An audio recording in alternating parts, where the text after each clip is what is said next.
दुनिया के जुल्म सहे है काफी, अब कितनों को दोगी माफी। राह में कांटे देखे अनेक, अब दो इस गम को फेंक। खुल के जीने का हक हो एक, क्योंकि इरादे हमेशा है नेक। नारी तुम हो शक्तिशाली, तुम में बसी है दुनिया सारी। पूरी करती हो जिम्मेदारी, होती ना कुछ ख्वाहिश तुम्हारी। खुद के सपने छोड़कर दूसरों के सपने पालने वाली, नारी तुम हो शक्तिशाली। सिर उठा के जीना सीखा है हमने, अब नजरें ना झुकाएंगे। आओ मिलकर एक नया देश बनाएंगे। किस्सा है ये किस्मत का, खेल है जीवन का। हम मिलकर लिखेंगे एक नया कल, संवारेंगे अपना हर एक पल। नई सोच, नए इरादे। शक्ति को लेकर पूरे देश में लोग महिलाओं की सशक्तिकरण को लेकर जगह जगह कार्यक्रम कर रहे हैं। तो वही योगी मोदी सरकार के द्वारा भी विभिन्न कार्यक्रम आयोजित किए जा रहे हैं।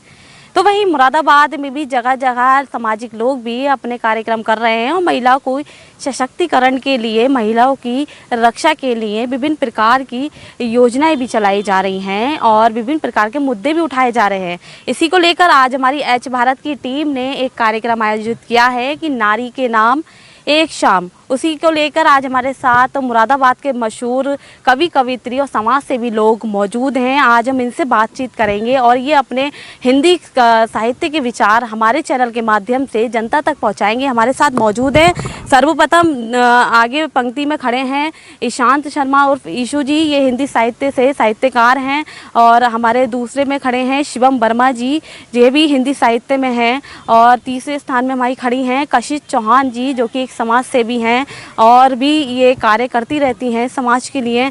और हमारे ये खड़े हैं आवरण अग्रवाल शेष जी, जो कि एक एडवोकेट भी हैं और एक हिंदी साहित्य में साहित्यकार हैं। आइए हम बातचीत करते हैं सर्वप्रथम शिवम वर्मा जी से। शिवम वर्मा जी से जानते हैं कि क्या नारियों के प्रति क्या उनका अंदर भाव है, क्या वे कहना चाहेंगे। जी सर्वप्रथम आपका स्वागत है सर हमारे चैनल में। आभार। सर नारी सशक्तिकरण जो कि चल रहा है, एक मिशन चल रहा है, मिशन शक्ति, उस पर आप क्या कहना हैं? देखिए, मिशन शक्ति वाकई प्रदेश सरकार की जो पहल है वो एक अच्छी पहल है। सरकारी तौर पर हर तरह से महिलाओं के सशक्तिकरण के लिए समय समय पर अभियान चलाए जाते हैं, लेकिन साथ ही हम समाज में रहते हैं तो नारी, वो चाहे हमारी बहन हो, हमारी माता हो या हमारी कोई मित्र हो, सर्वप्रथम उनका भी ये कर्तव्य है कि वो अपनी सुरक्षा का, अपनी निजता का स्वयं ध्यान रखें। तो मैं उनसे कहना चाहूँगा कि दिल यूँ माँ बाप का ना दुखाया करो, दिल यूँ माँ बाप का ना दुखाया करो, झूठी बातों में यूं ही ना आया करो। कोई चाहेगा क्या तुमको उनसे अधिक, कोई चाहेगा क्या तुमको उनसे अधिक, परवरिश पर ना तोहमत लगाया करो। और प्रेम करने की तुमको अगर चाह है, प्रेम करने की तुमको अगर चाह है, मुरली वाले के चरणों में जाया करो। साथ ही सरकार ने जो अभियान ये चलाया है, मैं उसकी सराहना करता हूँ, लेकिन एंटी रोमियो स्क्वाड जो शुरू हुआ था वो बीच में दिखाई नहीं दिया, गायब हो गया। और जैसे जैसे घटना होती है फिर से टीमें सक्रिय हो जाती हैं और जगह जगह जैसे हम देख रहे हैं, नाम नहीं लूँगा, बहुत सारी घटनाएं आजकल हम सभी जानते हैं। तो चार पंक्तियां कहूँगा कि जनता ने बार बार चुनी एक सरकार, बार बार चुनी एक सरकार, अब तो न दिलों में उदासी होनी चाहिए। बेटियों की अस्मिता यूं हो रही है तार तार, इसलिए क्या तुम्हें शाबाशी होनी चाहिए। जनता ये चीख चीख करती रही पुकार, दोषी को ना इस बार माफ़ी होनी चाहिए। मुफ्त में न दो मकान, ना ही कोई अनुदान, बेटियों के कातिलों को फांसी होनी चाहिए, बेटियों के कातिलों को फांसी होनी चाहिए। धन्यवाद। और यही कामना करता हूँ कि हम या आसपास हमारे समाज में जो लोग हैं, मैं ये प्रण लेता हूँ कि उन्हें जागरूक करूँगा कि महिलाएं जो हमारे आसपास हैं, हमारी बहन, हमारी बेटियां, हमारी माएँ, हमारे मित्र, उनका सम्मान करें और सभी को ये सीख दें कि नारी को एक शक्ति के रूप में, माँ दुर्गा के रूप में पूजें और सदा सम्मान करें। बहुत सुंदर इन्होंने अपनी पंक्तियों के माध्यम से बताया है कि बेटियों को जो स्थान इस समाज में देना चाहिए वह उन्हें मिलना चाहिए और जो कि आगे हमारी चलने वाली पीढ़ी, बेटियां भी आजकल किसी से कम नहीं हैं, वे इन्होंने अपनी कविता के माध्यम से बताया। आइए हम बात करते हैं और हमारे साथ जुड़ी हुई हैं कशिश चौहान जी, आइए इनसे बातचीत करते हैं और सुनते हैं इनकी कुछ कविताएँ। जी सबसे पहले स्वागत है मैडम आपका। जी मैम, मिशन शक्ति के तहत नारियों की जो आज स्थिति हो रही है समाज में, जी। तो क्या कहेंगे आप? सबसे पहले मैं प्रदेश व्यापी अभियान मिशन शक्ति का मैं दिल से स्वागत करती हूँ, पर उसके साथ ही मैं ये भी कहना चाहूँगी, कोई भी अभियान तब तक नहीं होता जब तक हम उसमें भागीदारी नहीं लेते हैं, तब तक उसके प्रति हम अपनी कर्तव्य, अपनी निष्ठा का पूर्ण योगदान नहीं देते हैं।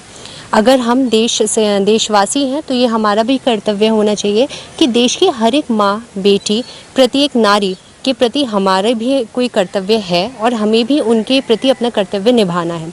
हमें ये भी याद रखने की ज़रूरत है कि नारी के साथ आज जो अपमान हो रहा है वो हम में से ही कोई ना कोई कर रहा है। हम हमेशा पूछते हैं कि किसी के साथ बलात्कार हुआ है, किसने किया, कैसे हो गया, ये लोग कहाँ से आते हैं। तो हमें ये नहीं भूलना चाहिए कि ये लोग हमारे ही बीच से आते हैं। ये लोग वही लोग हैं जो हमारे बीच में रहते हैं और हम में से ही किसी न किसी की संतान भी होते हैं। तो सबसे पहले मेरा सभी समस्त देशवासियों से ये भी निवेदन है कि हमें अपने बेटों को ये सिखाना पड़ेगा कि सिर्फ हमारी माँ बहन नहीं है, दूसरी नारी के प्रति भी हमें उसी सम्मान से देखना चाहिए। हम बात करते हैं कि जब कोई भी बलात्कार हो जाता है तो हमें प्रत्येक वर्ष बलात्कार के 1 से 2 केसेस हाईलाइटेड सुनने को मिलते हैं, पर क्या सिर्फ 1 से 2 केसेस ही होते हैं? दरअसल नहीं। नेशनल क्राइम रिकॉर्ड ब्यूरो के अनुसार हमारे देश में कम से कम 70 से 80 केस जो हैं वो प्रतिदिन दर्ज किए जाते हैं। 70 से 80 छोड़िए, हमें 10 भी केसेस प्रतिदिन सुनने को नहीं मिलते हैं। तो यानी कि हमें ये भी समझने की ज़रूरत है कि देश में जो केसेस हो रहे हैं उन्हें रोकना ही नहीं है, बल्कि उसके लिए लोगों को सजग भी करना है कि हमें किस तरीके से अपनी भूमिका निभानी है देश में। मात्र सरहद पे बहुत से लोग बोलते हैं कि हमें सरहद पर लड़ना है। सरहद पर लड़ना ही देश सेवा नहीं है। इस देश की नारियों का आप सम्मान करें, उनके प्रति अपनी आस्था, उनके प्रति अपनी जिम्मेदारी को समझें, वो भी आपकी बहुत बड़ी देश सेवा है। हमें ये समझने की ज़रूरत होगी कि बलात्कार सिर्फ किसी का शरीर को ख़त्म करना बलात्कार नहीं है, बल्कि किसी के विश्वास को तोड़ना भी बहुत बड़ा बलात्कार है। हमारे देश में कहीं ना कहीं ये चीज़ हम लोग भूल जाते हैं। हम कहते हैं कि हम नारी में, बेटी में कोई भेदभाव नहीं करते, पर अगर हम कॉमन एक नॉर्मल स्तर पे, ज़मीनी स्तर पे उतर के देखें तो जब हमारे घर में बेटी होती है तो हम दूसरा चांस लेने की सोचते हैं बेटे के लिए। तो हमें वो मानसिकता भी ख़त्म करने की ज़रूरत है कि जब हम नारी के सम्मान की बात कर रहे हैं तो नारी के साथ साथ हम बेटी के सम्मान की भी बात कर रहे हैं। हमें ये केसेस का इंतज़ार नहीं करना है, ना हमें इंतज़ार करना है कि हम सड़कों पे उतरें और कैंडल मार्च करें, नारे लगाएं या फिर वी रिस्पेक्ट वुमेन के स्टेटस और पोस्ट अपलोड करें। हमें ये भी ध्यान देना है कि हम वो उस समाज में रह रहे हैं, उस समाज के हिस्सेदार हैं जहाँ पर 2 मिनट पहले नारे लगा रहे होते हैं कि वी रिस्पेक्ट वुमेन, हमें नारी का सम्मान के लिए लड़ना पड़ेगा, और दूसरी तरफ हम माँ बहन की गाली भी दे रहे होते हैं। तो हमें इस सोच को, दोहरी मानसिकता को बदलना है। हमें ध्यान रखना है कि हमारा कर्तव्य है देश के प्रति, नारी के प्रति, उसी की तरह सजग रहना है। और अंत में अपनी वाणी को विराम देते हुए मैं कहना चाहूँगी कि ए भारत माँ ये विनती मेरी, है भारत माँ ये विनती मेरी, तू ऐसी वीरांगना सदा देना, उत्तम कोटि के वीरांगनाओं से सजी रहे तेरी सेना। क्योंकि नारी हमेशा से सशक्त रही है। हम उस देश के वासी हैं जहाँ वीरांगना रानी लक्ष्मीबाई जैसे महिलाओं ने जन्म लिया है, किरण बेदी ने जन्म लिया है। तो नारी सशक्त है। ज़रूरत है तो हमें उस शक्ति को समझने की और अपने दिल से नारी को सम्मान देने की। जय हिंद, जय भारत। बहुत बहुत धन्यवाद। ये थी हमारे साथ कशिश चौहान जी, जिन्होंने बताया कि हमें सर्वप्रथम अगर नारी का हमें सम्मान करना है, बेटियों को अगर सम्मान करना है, तो हमें सर्वप्रथम अपने घर से शुरुआत करनी चाहिए। हमें घर के परिवार के लड़कों को एक तहजीब सिखानी चाहिए, एक मर्यादा में रखना चाहिए, ताकि वो जैसे कि अपने घर की परिवार की बेटियों को, महिलाओं को समझता है, वैसे ही वे बाहर वालियों को समझे, तो शायद ही ऐसे केसेस कम आए। हमारे साथ इसी कड़ी में जुड़े हुए हैं आवरण अग्रवाल जी। आइए हम इनसे बातचीत करते हैं और जानते हैं कि वह क्या विचार रखना चाहेंगे। जी सर, सबसे पहले स्वागत है आपका हमारे चैनल में। सर, धन्यवाद आपका। क्या कहना चाहेंगे आप बेटियों के लिए? जी, ये भारत वह देश है जहाँ पर कहा जाता है यत् नारयन्तु पूजस्ते रमन्ते तत्र देवता, कि जहाँ नारियों की पूजा होती है वहाँ देवता निवास करते हैं। ये भारत वह देश है जहाँ हर 6 महीने पर हम शक्ति पूजन का आयोजन करते हैं। ये भारत वह देश है जहाँ पर साहित्य में लिखते हैं जयशंकर प्रसाद, नारी तुम केवल श्रद्धा हो, पीयूष स्पृष्टि बहा करो। तो ये सारी स्थितियाँ, सारी परिस्थिति, सरकार ने एक अच्छा मिशन लेके आई, उत्तर प्रदेश सरकार की मिशन शक्ति। मिशन शक्ति का जो मुख्य उद्देश्य है वो ये नहीं है कि हम सिर्फ एक विचार गोष्ठी कर ले, क्योंकि विचार आपने यहाँ दिए, बाहर आपके क्या विचार हुए। इसका अर्थ है, इसका अभिप्राय है कि जब ये मिशन हो तो हम लड़कियों को, जो हमारी बेटियां हैं, उन्हें आत्मरक्षा के गुण सिखाएं, ताकि कभी उन्हें ऐसे हैवानों का सामना करना पड़े जो ये वारदातें होती हैं, तो वह उनका डटकर मुकाबला अकेले कर सकें। और बात रही जहाँ तक नारियों की और भारत के इतिहास की, तो भारत का चाहे प्राचीन इतिहास हो, गार्गी विदुषी से लेकर चाहे आप उसे क्या कहते हैं वेदांतों की जानकारी हो, चाहे आप वीरांगना लक्ष्मीबाई, अहिल्याबाई, दुर्गावती, मतलब आप नाम जब लिखना शुरू करेंगे तो मुझे नहीं लगता कि महिलाओं के नाम और पुरुषों के नाम में कोई बहुत बड़ा डिफरेंस आएगा, या हो सकता है महिलाओं के नाम ज़्यादा हों जब आप उनके योगदान की बात करते हैं। जैसा कि आज का दिन है, 31 अक्टूबर का दिन है, कि भारत की जो प्रधानमंत्री थी स्वर्गीय इंदिरा गांधी जी की आज पुण्यतिथि है, उन्हें लौह स्त्री कहा जाता है। उन्होंने इस बात का सबसे बड़ा उदाहरण दिया कि कैसे उन्होंने देश संभालते हुए पाकिस्तान के साथ जो एक विश्वव्यापी उस समय भारत के साथ एक युद्ध जीता था 1971 का, और बांग्लादेश जैसे एक नए देश को जन्म दिलवाया था। तो ये भारत की नारी शक्ति है। और मैं तो हमेशा से कहता हूँ कि नारी को हमेशा शक्ति स्मरण के लिए हम नारी को कोई हम जो एक होता है ना, नारी को उसकी शक्ति, नारी को ये नहीं बताना वो कितनी शक्तिवान है, क्योंकि हमारे तो शास्त्र कहते हैं कि जब तक शिव है, शिव के अंदर जब तक शक्ति है तब तक ही वो शिव है, वरना वो शव हो जाएंगे। तो हमने तो हमेशा ही नारी को पूजा में माना है। लेकिन वर्तमान की जो स्थितियाँ, जो परिस्थितियाँ हुई हैं, जो विगत 400-500 साल में भारत की स्थिति हुई, आप सन 1100-1200 से पूर्व का इतिहास पढ़ते हैं तो शायद भारत में आपको ऐसी स्थिति ना दिखे नारियों की, जितनी आपको सन 1400 से जब भारी आक्रमण आए हैं उसके बाद जो नारियों की स्थिति और दुर्दशा हुई है कि लोगों ने स्त्रियों का जन्म लेना बंद हो गया। भारत में एक तरफ तो हम नारी पूजन करते हैं, एक तरफ हमें अपने घर में कन्या नहीं चाहिए। तो मैंने भी कभी 4 पंक्तियाँ कही थी कि 9 दिन के उपवास में क्यों बेटी हो गई खास, और वही उनको पूछते जो बैठाना ना चाहते पास, कि ऐसा क्या स्थिति है कि हमें घर में जब कन्या पूजन करना है तो एक बेटी चाहिए, लेकिन हमारे घर में बेटी नहीं होनी चाहिए। तो ये बड़ी विषम स्थितियाँ, परिस्थितियाँ हैं। तो सरकार को, क्योंकि महिलाओं की जो सबसे बड़ी दुश्मन अगर कोई है, मेरी बात बुरी लग सकती है लेकिन सच्चाई है, वो महिलाएं। और ये साइकोलॉजी भी कहती है कि अगर लड़की के अंदर, साइकोलॉजी भी कहती है कि अगर लड़की के अंदर डर है तो कहीं ना कहीं आप देखेंगे वो सबसे ज़्यादा घर में किसके साथ रहती है, अपनी माँ के साथ रहती है। आपकी माँ आपको क्या कहेगी, आप घर से बाहर जा रही है कोई बेटी तो अकेले जा रही नहीं, भाई है उसका 15 साल की लड़की को 5 साल का भाई साथ में प्रोटेक्ट कर सकता है, उसके साथ भेजा जाता है। तो हमें यह है कि हमें माताओं को भी जागृत करना है इस चीज़ के लिए कि वो अपनी बेटियों पर विश्वास करें, उनको उसी तरह से पालन पोषण करें जैसे अपने बेटों का करती हैं। और संस्कार की ज़रूरत तो सबको है, चाहे बेटे हों या बेटियां। अगर सब संस्कारित होंगे तो मुझे नहीं लगता कि जैसी घटनाएं वर्तमान में हैं ऐसे किसी भी मिशन को हमें ज़रूरत पड़ेगी। अगर घर में संस्कार पल्लवित पुष्पित होंगे जो भारतीय संस्कार हैं, तो कि हमें कोई भी मिशन चलाना पड़े। इसी के साथ मैं अपनी वाणी को विराम देना चाहूँगा। जय हिंद, जय भारत।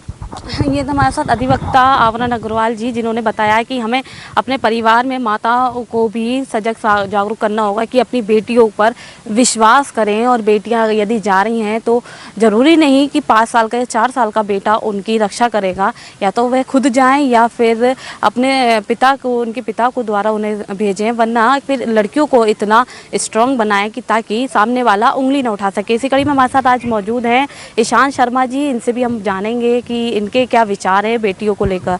जी सर, सबसे पहले स्वागत है आपका हमारे चैनल में। सर, बहुत बहुत मिशन शक्ति चल रहा है, उस पे लेकर आप महिलाओं के लिए, बेटियों के लिए जो आज दशा हो रही है, क्या कहेंगे?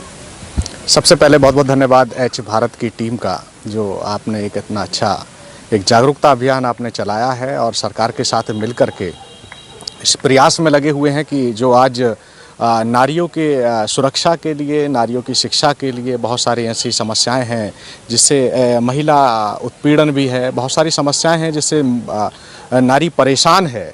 और उस देश के अंदर, उस प्रदेश के अंदर जो राम और कृष्ण की एक ऐसी पावन भूमि रही हो, और ऐसा आप हमारा शहर मुरादाबाद भी पीतल नगरी शहर के नाम से जाना जाता है, पूरे विश्व में विख्यात है।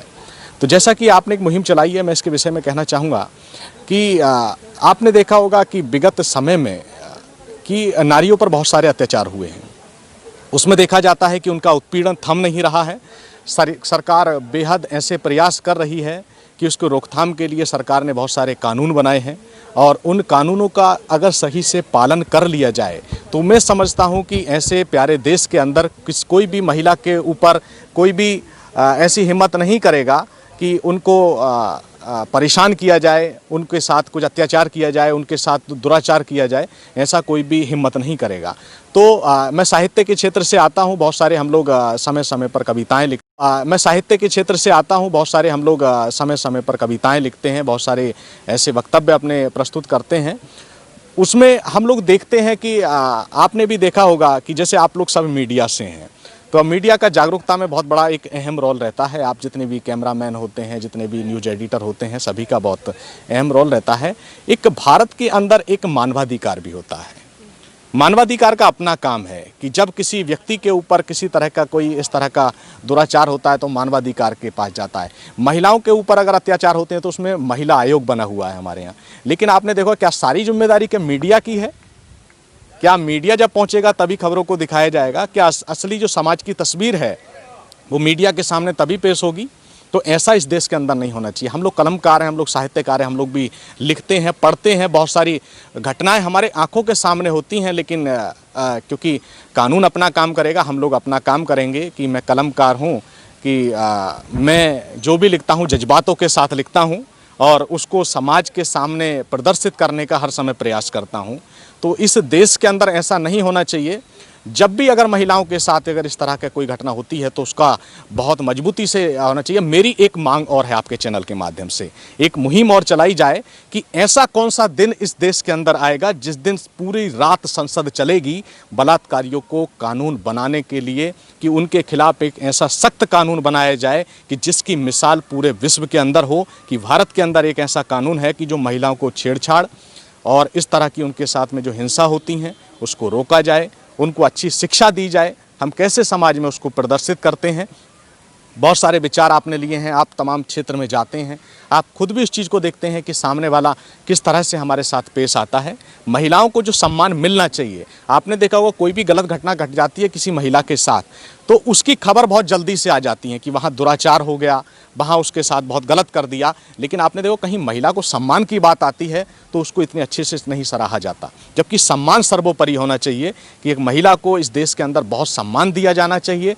और आगे भी जो मिशन शक्ति है, ये पूरी टीम लगी हुई है, आप लोगों की, आप मीडिया से हैं, पूरी टीम आपकी लगी हुई है, सरकार लगी हुई है पूरा। तो मेरा जनप्रतिनिधियों से भी विनम्र निवेदन है, सभी से मेरा आग्रह है कि आप लोग संसद एक दिन ऐसी बैठाइए कि जिस दिन पूरी रात बैठ कर के जब तक आप कानून नहीं बना देते हैं तब तक संसद नहीं उठनी चाहिए। और ऐसा सख्त कानून इस देश को दीजिए कि जिससे कि यहाँ की जनता खुश हो और महिलाएं इस और ऐसा सख्त कानून इस देश को दीजिए कि जिससे कि यहाँ की जनता खुश हो और महिलाएं इस अत्याचार से दूर हो चुके हैं। धन्यवाद। बहुत अच्छी बात कही। ये थे हमारे साथ ईशांत शर्मा उर्फ ईशू। इन्होंने इतनी बढ़िया बात कही कि इस देश में एक ऐसा कानून बनना चाहिए जिसमें जो अत्याचार कर रहे हैं महिलाओं पर, बलात्कार कर रहे हैं, उनके लिए कानून लाना चाहिए। तो वही संसद बिठानी चाहिए। संसद में जब तक कानून तैयार नहीं हो तब तक संसद समाप्त नहीं होनी चाहिए। बहुत ही अच्छा विचार था। हमारे चैनल के माध्यम से, हम चैनल के माध्यम से दिखाएंगे ज़रूर कि इनकी क्या मांग थी। और फिर हमारे साथ साहित्य से और एडवोकेट जी हमारे साथ बहुत जुड़े हुए थे जिन्होंने अपने अपने विचार रखे हैं और महिलाओं पर बताया। सर्वप्रथम विचार आता है कि महिला सुरक्षित कैसे होंगी। तो सबसे पहले यदि हम अपने घर में ही कंट्रोल करेंगे, अपने बच्चों को कंट्रोल करेंगे, अपने लड़कों पे कंट्रोल करेंगे, तब जाके हमारी समाज की और भी महिला सुरक्षित रह सकती हैं। यदि हमने अपने घर पे कंट्रोल कर लिया तो हम आगे चल के समाज को भी एक सीख दे सकते हैं, समाज के लोगों को भी सुधार सकते हैं। मेरे सहयोगी के साथ मैं शीतल ठाकुर, एच भारत।